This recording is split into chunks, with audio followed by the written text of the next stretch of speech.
ભગવાન સ્વામિનારાયણથી ચાલતી આવતી આ પ્રણાલી શાકોત્સવની પ્રણાલી વડતાલ સ્વામિનારાયણ મંદિર ખાતે ભવ્યાતિત ભવ્ય શાકોત્સવનું આયોજન કરવામાં આવ્યું। 25,000 કરતાં વધુ હરિભક્તો આ શાકોત્સવનો લાભ લીધો છે।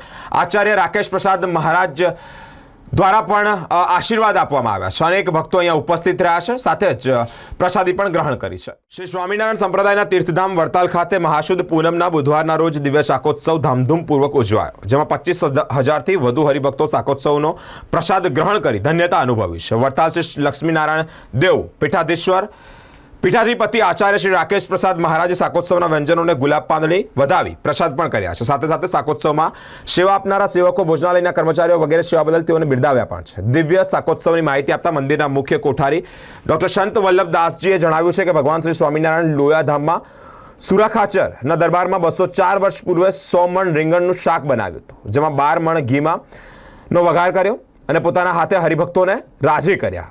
આ દિવ્ય શાકોત્સવનો નંદ સંતો સહિત હજારો હરિભક્તોએ લાભ લીધો હતો। શાકોત્સવમાં વપરાયેલ સામગ્રી: ગુલાબી રીંગણ 2500 કિલો, બાજરીના રોટલા 1500 કિલો, સુરમાના લાડુ 1000 કિલો, ડ્રાયફ્રૂટ 150 કિલો, વઘારેલી ખીચડી 2000 કિલો, ઘઉંની રોટલી 300 કિલો, આથેલા મરચા, તાજી છાશ, ગોળ, ખાંડ, ઘી, તિલ, પાપડી અને વિવિધ પ્રકારના મસાલા 1000 કિલો, સાથે શાકભાજી, ચરોતર કાનમના 1000 ઉપરાંત ગામડાઓ અને 12000 હરિભક્તો વલટેવા, જોડ, સંજાયા, નરસંડા, મેળાવ 500 ઉપરાંત મહિલાઓ દ્વારા રોટલાની પણ સેવા આપવામાં આવી। પૂનમનો દિવસ બુધવારનો દિવસ સવારે મંગળા આરતી બાદ પવિત્રાનંદ સ્વામીના સભામંડપમાં પરમ પૂજ્ય બ્રહ્મ સ્વરૂપ સ્વામીજી તેમજ હરિગુણદાસજી સ્વામીજીએ શાકોત્સવ કથામૃત રસપાન કરાવ્યું।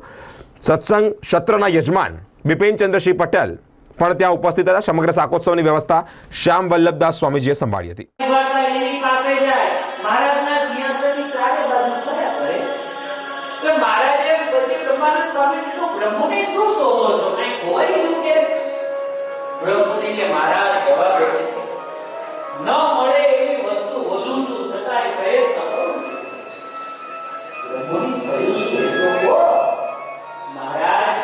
ગરીબનો ભગવાન હોતું છું જે એક વેટ વધારે મને